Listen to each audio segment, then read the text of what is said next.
So today let's start with the lecture 3 of the chapter the fundamental unit of life. Okay? तो मेरी एक request है आप लोगों से कि आप लोग इस लेक्चर को देखने के पहले इसका प्रीवियस लेक्चर ज़रूर देखिए. उसका रिवीजन बहुत इम्पोर्टेंट है, तभी मैं आगे बढ़ के आपको अच्छे से समझा पाऊंगा. ओके, प्रीवियस लेक्चर अगर आप अच्छे से देखते हैं तो आपको नेक्स्ट लेक्चर बहुत ही अच्छे से समझ में आएगा, बहुत इजीली समझ में आएगा, क्योंकि चीज़ें सब इंटर रिलेटेड रहती हैं. Okay, so today we are going to study these topics. First, behaviour of cell in different type of solutions. तो पिछले बार हमने बिहेवियर ऑफ सेल देखा था, कैसे हम सेल को हाइपोटोनिक सॉल्यूशन में रखे थे और सेल का फिर क्या रिस्पॉन्स हुआ था उस सॉल्यूशन में, तो वो स्टडी किया था अपन ने. ओके, तो आज हम वापस से हाइपोटोनिक, हाइपरटोनिक, आइसोटोनिक सॉल्यूशन में सेल को रखकर देखेंगे कि क्या सेल के अंदर क्या चेंजेस आते हैं. ओके, अगला है difference between osmosis and diffusion. It is very important topic. Okay, it is a very important topic because it is directly related to the behaviour of cell. तो हम पहले इसको पढ़ेंगे, difference between osmosis and diffusion. अगला है what is cell wall, what is cell membrane, what is plasmolysis, what is turgidity, what is endocytosis. तो ये सारे टर्म्स आज हम पढ़ेंगे. Okay, so let's start the lecture. Behaviour of cell in different type of solutions. Okay, तो इसके पहले हम देख लेते हैं कि ऑस्मोसिस और डिफ्यूजन क्या होता है. तो ऑस्मोसिस बेसिकली क्या होता है, एक तरह का डिफ्यूजन ही होता है, बट ऑस्मोसिस जो है वो लिक्विड एंड सेमी सॉलिड आप बोल रहे, इनका मूवमेंट होता है. अब मैं आपको बताता हूं. सबसे पहले अपन देखते हैं डिफ्यूजन क्या होता है. ओके, तो मैं आपको ऐसा बोलूंगा कि आप इमेजिन करिएगा कि दो टंकियां जुड़ी हुई हैं आपस में. ओके, मैं यहां पर आपके लिए ड्रॉ कर दे रहा हूं. ये दो वेसल्स हैं या दो टंकियां हैं, इनको मैंने नीचे से एक पाइप से जोड़ दिया. यहां पर एक नोजल लगा है जिसको मैं ओपन करूंगा तभी यहां से चीजें यहां जा पाएंगी. अभी मैंने पहली टंकी को अप टू द ब्रिम भर दिया है. अप टू द ब्रिम पहली वाली टंकी जो है भरी हुई है.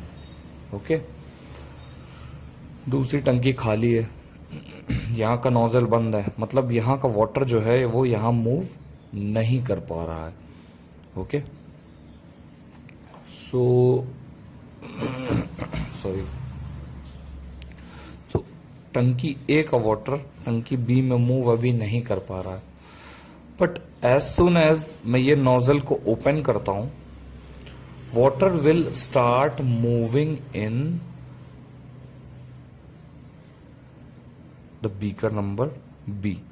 ओके, इस तरफ वाटर मूव होने लगेगा. कब तक मूव होगा, जब तक ये भी इक्वली नहीं भर जाता. ये आधा खाली हो जाएगा, ये आधा भर जाएगा, तो दोनों का लेवल जब तक इक्वल नहीं आ जाएगा तब तक वाटर जो है वो बीकर ए से या टंकी ए से टंकी बी में मूव करता रहेगा. ठीक है, सो आपने देखा कि वाटर जो है अपने ज्यादा कंसंट्रेशन से अपने कम कंसंट्रेशन की तरफ मूव किया.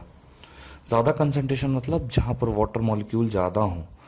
अगर मैं बोलूं कि शुगर का ज्यादा कंसंट्रेशन मतलब शुगर के पार्टिकल्स वहां पर ज्यादा होंगे. अगर मैं बोलूं सॉल्ट का ज्यादा कंसंट्रेशन मतलब सॉल्ट के पार्टिकल्स ज्यादा होंगे. सो बेसिकली जिसका कंसंट्रेशन ज्यादा बोला जाता है उसके पार्टिकल्स ज्यादा प्रेजेंट होते हैं. यहाँ पर वाटर का कंसंट्रेशन ज्यादा है, इसलिए वाटर मॉलिक्यूल ज्यादा प्रेजेंट हैं. कहां पर, बीकर ए में. तो जैसे ही मैं इस नॉब को ओपन करता हूं तो वाटर कहां मूव करना चालू कर देता है, बीकर ए से बीकर बी में. कब तक मूव करता है, जब तक बीकर ए और बी का लेवल सेम नहीं हो जाता. ओके, तो आपने देखा कि movement of water, movement of water from its higher concentration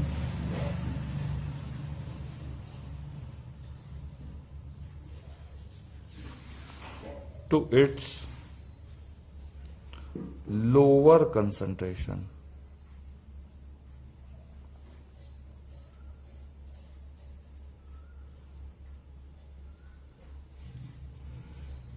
Is called diffusion. वैसे जो डिफ्यूजन टर्म है मेनली वो गैसेस के लिए यूज किया जाता है। आपने एक क्या बोलते हैं एग्जाम्पल आपने सुना होगा या खुद भी फील किया होगा कि रूम के कॉर्नर में अगर अपन परफ्यूम स्प्रे करते हैं तो परफ्यूम स्प्रे करने के बाद अगर आप रूम के दूसरे कॉर्नर में खड़े हैं ओके तो ऑटोमेटिकली आपके नाक तक वो स्मेल पहुंच जाती है परफ्यूम की, है ना।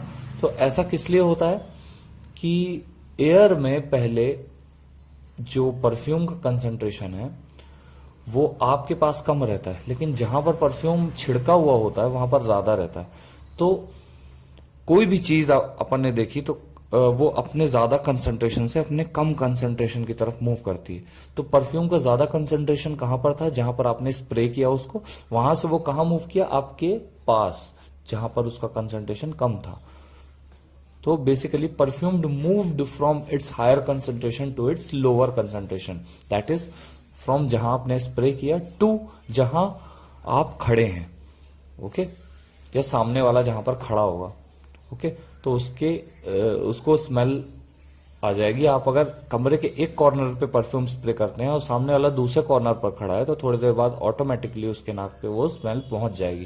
तो ये कैसे होता है कि परफ्यूम का ज्यादा कंसंट्रेशन वहां पर हो जाता है जहां पर आपने स्प्रे किया, और परफ्यूम का कम कंसंट्रेशन वहां पर है जहां पर वो दूसरा आदमी खड़ा हुआ है, ओके। तो परफ्यूम अपने ज्यादा कंसंट्रेशन से अपने कम कंसंट्रेशन की तरफ मूव किया, and this process is known as diffusion. So diffusion basically gases के लिए यूज किया जाता है। अब सिमिलर टर्म है ऑस्मोसिस, ओके। बस इसमें एक छोटा सा चेंज आ जाता है, वो अपन देखेंगे, ओके। सो ऑस्मोसिस क्या होता है? मूवमेंट ऑफ वाटर और any other substance from its higher concentration to its lower concentration through semi permeable membrane. ये लाइन सबसे इंपॉर्टेंट है, एंड यही एक चेंज है जो कि डिफ्यूजन और ऑस्मोसिस को अलग करता है। डिफ्यूजन में कोई सेमी परमिएबल मेम्ब्रेन की जरूरत नहीं होती है, जबकि ऑस्मोसिस में semi permeable membrane is much needed, okay. तो ये होता कैसे? सेम वही वाला प्रोसेस अपन डिफ्यूजन वाला देख लेते हैं। क्या होता है, वही वापस से मैं दो बीकर बना देता हूं,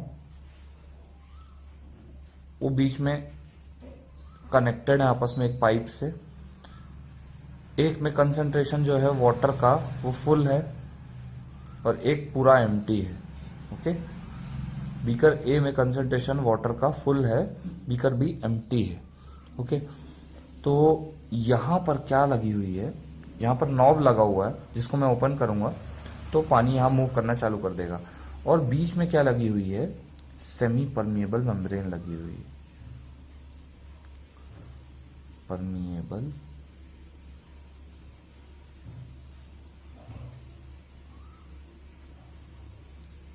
मेम्ब्रेन लगी हुई, ओके। तो सेमी परमिएबल मेम्ब्रेन अपन ने देखा था कि प्लाज्मा मेम्ब्रेन को सेमी परमिएबल मेम्ब्रेन बोलते हैं या सेलेक्टिवली परमिएबल मेम्ब्रेन बोलते हैं। क्यों? क्योंकि वो सेलेक्ट करके सेल के अंदर भेजती है जरूरी चीजों को, और जो जरूरी नहीं है सेल के लिए उनको बाहर ही रहने देती है, उनको अंदर नहीं घुसने देती।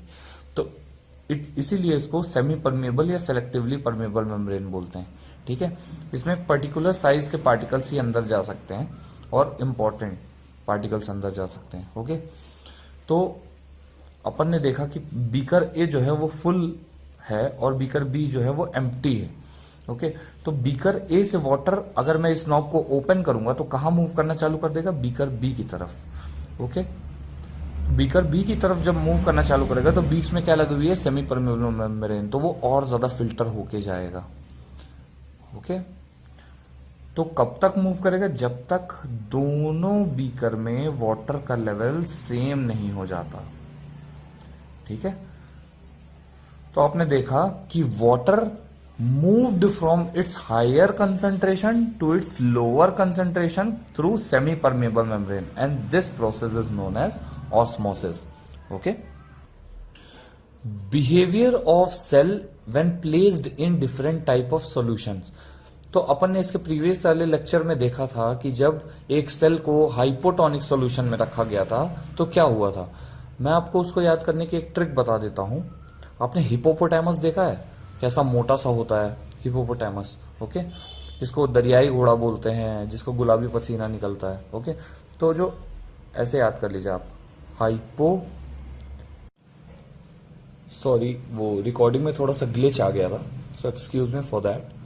अपन क्या पढ़ रहे थे, behaviour of cell when placed in different type of solutions. तो पहला सॉल्यूशन था हाइपोटोनिक सॉल्यूशन। तो मैंने उसकी एक ट्रिक बताई आपको, हिप्पो स्वेल। तो आपने हिपोपोटामस को देखा कैसा स्वेल्ड रहता है, वो मोटा।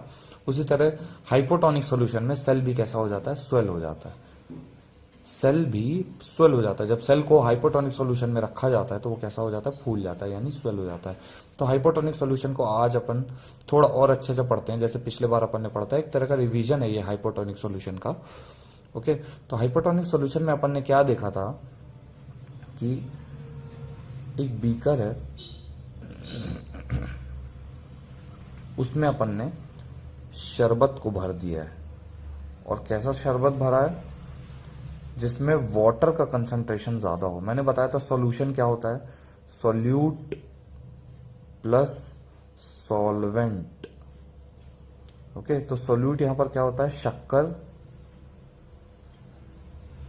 और सॉल्वेंट क्या होता है, पानी। तभी जाके सॉल्यूशन बनता है, यानी शरबत बनता है, ओके। हर बार सेम हो जरूरी नहीं है, मैंने एग्जांपल के लिए बताया कि ये शक्कर है और ये पानी है। तो शक्कर और पानी इसमें भरा हुआ है, लेकिन पानी इस पे ज्यादा भरा हुआ है, ओके। तो ऐसे सॉल्यूशन में जब अपन सेल को रखते हैं तो सेल के अंदर तो कम पानी है in comparison to the beaker में ज्यादा पानी है, ऑब्वियस सी बात है, आप लोगों को दिख रहा है यहाँ पर पानी ज्यादा भरा हुआ है, सेल के अंदर बहुत थोड़ा सा पानी है। तो पानी कहां से कहां मूव करने लगेगा, अभी अपन ने देखा था डिफ्यूजन और ऑस्मोसिस में कि पानी कहां से कहां मूव करता है ऑस्मोसिस में, अपने ज्यादा कंसंट्रेशन से अपने कम कंसंट्रेशन की तरफ। तो ज्यादा कंसंट्रेशन तो बीकर में है, कम कंसंट्रेशन सेल के अंदर है, तो पानी कहां से कहां मूव करेगा, बीकर से सेल के अंदर, okay. Water will start moving from the beaker inside the cell, okay. तो जब सेल के अंदर भरना चालू करेगा तो सेल फूलने लगेगी धीरे धीरे, क्योंकि उसके अंदर पानी भरता जा रहा है। जैसे किशमिश को आप पानी में रखो तो वो कैसे फूल जाती है, वैसे ही सेल का भी हालत होता है, ओके। तो उसके अंदर पानी जो है भरने लगता है, क्यों, क्योंकि उसके अंदर पानी का कंसंट्रेशन कम है सेल के अंदर, और बीकर में जिसमें सेल रखा हुआ है उसमें पानी का कंसंट्रेशन ज्यादा है, ओके। तो पानी कहां से कहां मूव करेगा, सेल के बाहर, यानी बीकर से सेल के अंदर, ओके। तो सेल क्या हो जाएगा, स्वेल हो जाएगा। इसी स्वेलिंग को बोलते हैं टर्जिड या टर्जिडिटी। टर्जिडिटी क्या होती है, टर्जिडिटी क्या होती है, जब सेल पूरी तरह से स्वेल हो जाए, बस फटने वाला हो, है ना, उसी को बोलते हैं टर्जिडिटी। या एक तरह से मैं सेल को बना के बताऊं तो सेल के अंदर पानी जब मूव करना चालू करता है तो सेल जो है वो और मोटी और बड़ी हो जाती है, ऐसी हो जाती है, ओके। तो एक पॉइंट आता है जब पानी जो है वो सेल की मेम्ब्रेन पर प्रेशर लगाना चालू कर देता है, ओके। तो सेल की मेम्ब्रेन भी ऑपोजिट प्रेशर लगाती है, अपने आप को फटने से रोकेगी तो प्रेशर अंदर की तरफ लगाएगी, ओके।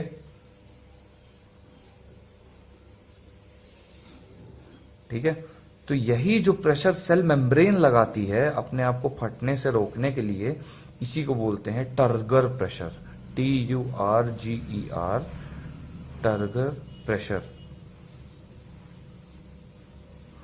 और सेल की इस हालत को बोलते हैं टर्जिड सेल। जब एकदम फूला हुआ सेल होता है, इसमें पूरा पानी भरा हुआ होता है, इसको टर्जिड सेल बोलते हैं, ओके।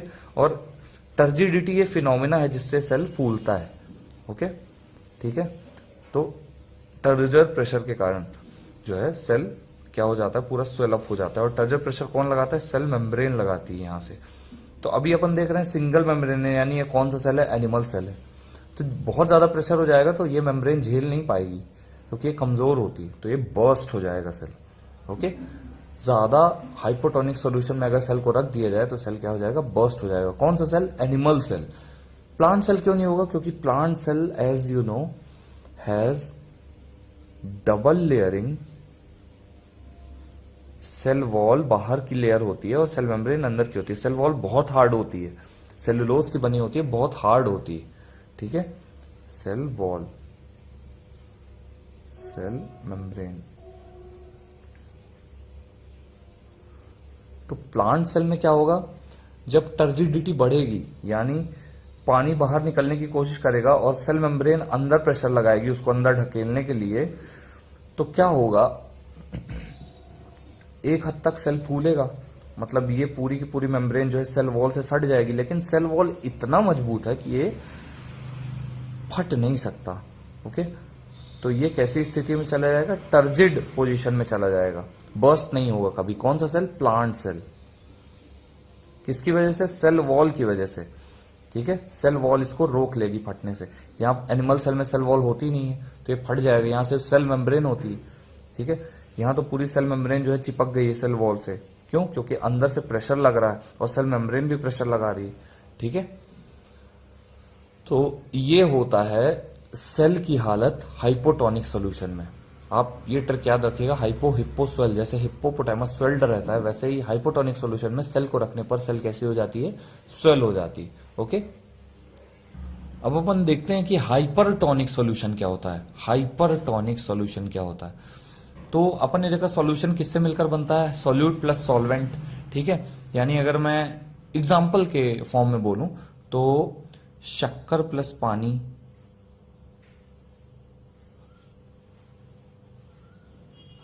क्या बन जाता है, शरबत। एग्जाम्पल है, ओके। आप बिल्कुल वैसा मत मान लीजिएगा कि सॉल्यूट मतलब शक्कर ही होता है, सॉल्वेंट मतलब पानी ही होता है, ऐसा नहीं होता है, ठीक है। यहाँ पर नमक भी हो सकता था शक्कर की जगह, कुछ भी हो सकता था, शहद भी हो सकता था, कुछ भी हो सकता था, ओके। तो सॉल्यूट प्लस सॉल्वेंट क्या होता है, सॉल्यूशन होता है। तो अपन ने हाइपोटोनिक सॉल्यूशन में क्या स्टडी किया था कि सॉल्वेंट का कंसंट्रेशन ज्यादा था, यानी पानी का कंसंट्रेशन ज्यादा था। इसमें जस्ट ऑपोजिट होता है, इसमें सॉल्यूट का कंसंट्रेशन ज्यादा होता है, यानी शक्कर का कंसंट्रेशन यहां पर ज्यादा होगा। तो ऐसे सॉल्यूशन में जहां पर शक्कर का कंसंट्रेशन ज्यादा होगा तो वो ऑब्वियस सी बात है गाढ़ा होगा, ठीक है। उसमें पानी की मात्रा बहुत कम होगी, ठीक है, शक्कर ही शक्कर भरी होगी। तो ऐसे सॉल्यूशन में जब अपन सेल को रखते हैं,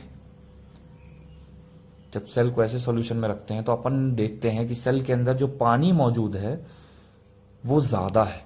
किसके कंपैरिजन में, सेल के बाहर के एनवायरनमेंट के कंपैरिजन में, यानी इस बीकर के कंपैरिजन में सेल के अंदर पानी ज्यादा है, ठीक है। सेल के अंदर पानी ज्यादा, बीकर में पानी कम, ठीक है। तो पानी कहां से कहां मूव करता है, अपने ज्यादा कंसंट्रेशन से अपने कम कंसंट्रेशन की तरफ। तो ज्यादा कंसंट्रेशन कहां है, सेल के अंदर। तो इस बार पानी कहां से कहां मूव करेगा, सेल के अंदर से सेल के बाहर, ओके। तो सेल की हालत कैसी हो जाएगी, सेल श्रिंक हो जाएगी, ठीक है, सुकड़ जाएगी सेल, क्योंकि उसका पूरा का पूरा पानी कहां चला गया, बाहर चला गया। क्यों चला गया, क्योंकि पानी का कंसंट्रेशन सेल के अंदर ज्यादा था और पानी का कंसंट्रेशन सेल के बाहर कम था। तो आपने देखा कि पानी कहां से कहां मूव करता है, अपने ज्यादा कंसंट्रेशन से अपने कम कंसंट्रेशन की तरफ। तो ऑब्वियस सी बात है, जहां ज्यादा होगा वहां से, जहां कम होगा वहां मूव करेगा। ज्यादा कहां था, सेल के अंदर, और कम कहां था, सेल के बाहर, क्योंकि बाहर तो पूरा शक्कर भरी हुई थी, गाढ़ा था वो सॉल्यूशन, पानी बहुत कम था, ठीक है। तो हाइपरटोनिक सॉल्यूशन में जस्ट ऑपोजिट होता है हाइपोटोनिक सॉल्यूशन का, यानी इसमें सॉल्यूट ज्यादा होता है। इसकी वजह से क्या होता है कि पूरा का पूरा पानी सेल के अंदर से मूव कर जाता है, कहां, बीकर में, ओके। तो ऐसे सॉल्यूशन को क्या बोलते हैं अपन, जिसमें सॉल्यूट ज्यादा होता है, ऐसे सॉल्यूशन को अपन बोलते हैं हाइपरटोनिक सॉल्यूशन, ओके। अब अगला है आइसोटोनिक सॉल्यूशन।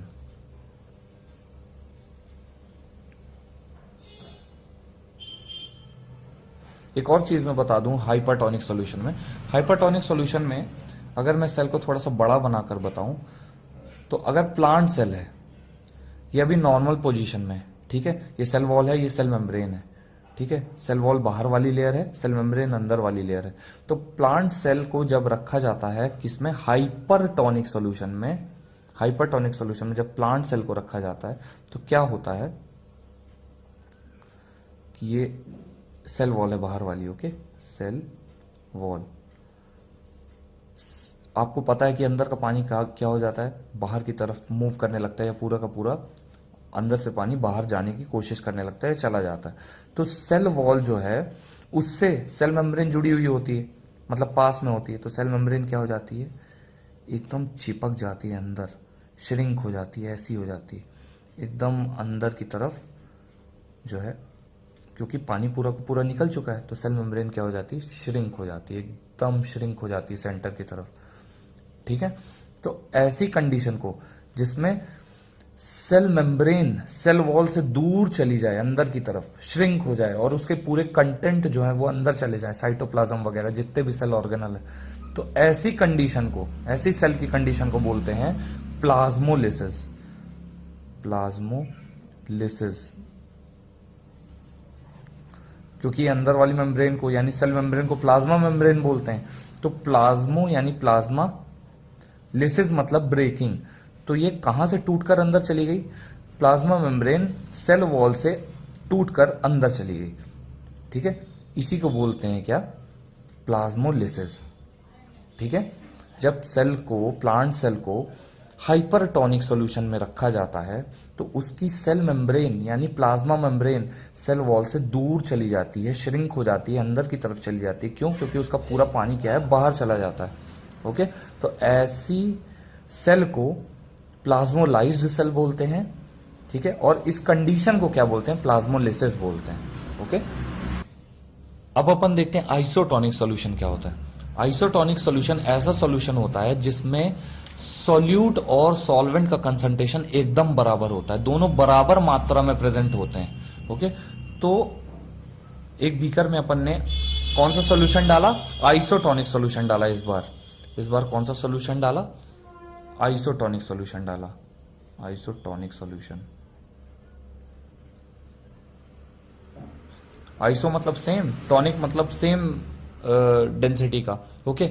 तो आइसोटोनिक सॉल्यूशन का मतलब होता है सेम डेंसिटी वाला सॉल्यूशन, जिसमें सॉल्यूट और सॉल्वेंट का रेशियो बराबर हो, यानी दोनों बराबर मात्रा में प्रेजेंट हो। इसमें आधा सॉल्यूट है 50% और 50% जो है सॉल्यूशन है, सॉल्वेंट है, ओके। यानी 50% शक्कर है और 50% पानी, ठीक है, एकदम 50-50%। तो ऐसे सॉल्यूशन में जब अपन सेल को रखकर देखते हैं तो सेल के अंदर कोई चेंज नहीं आता, ना वो स्वेल होता है ना वो श्रिंक होता है, ठीक है। क्योंकि सेल के अंदर का पानी जो है वो बाहर मूव ही नहीं कर पाता। क्यों, क्योंकि पानी जितना अंदर है उतना ही बाहर है, तो दोनों जगह जो है लेवल सेम रहता है, ओके। तो इसी सॉल्यूशन को बोलते हैं अपन आइसोटोनिक सॉल्यूशन, ओके। सो आज के लेक्चर पे हम यहीं पे विदा लेते हैं। मेरी ये रिक्वेस्ट रहेगी आपसे, ये हम्बल रिक्वेस्ट है, प्लीज आप इस लेक्चर को जितने बार देख सकते हैं उतने बार देखें, और इसके प्रीवियस लेक्चर भी रिवाइज करते रहें साथ साथ में, जिससे आपका बेस बहुत स्ट्रांग हो जाएगा। मैं आपको नोट्स प्रोवाइड कर दूंगा पीडीएफ के फॉर्म में, बट ये क्लास जैसे मैं समझा रहा हूं वैसे समझना बहुत जरूरी है आपके लिए, वैसा कोई नहीं समझाएगा आपको जल्दी, ओके। तो प्लीज ये मेरी रिक्वेस्ट है कि आप लोग जो है थोड़ा सा सिंसियर होके इस लेक्चर को 3, 4, 5 बार, जितने बार देख सकते हैं उतने बार देखकर रिवीजन करें, ठीक है। आगे मैं टेस्ट लेना अरेंज करूंगा, आप लोगों के टेस्ट क्वेश्चंस भेजूंगा, ओके। तो that's all for now, thank you so much.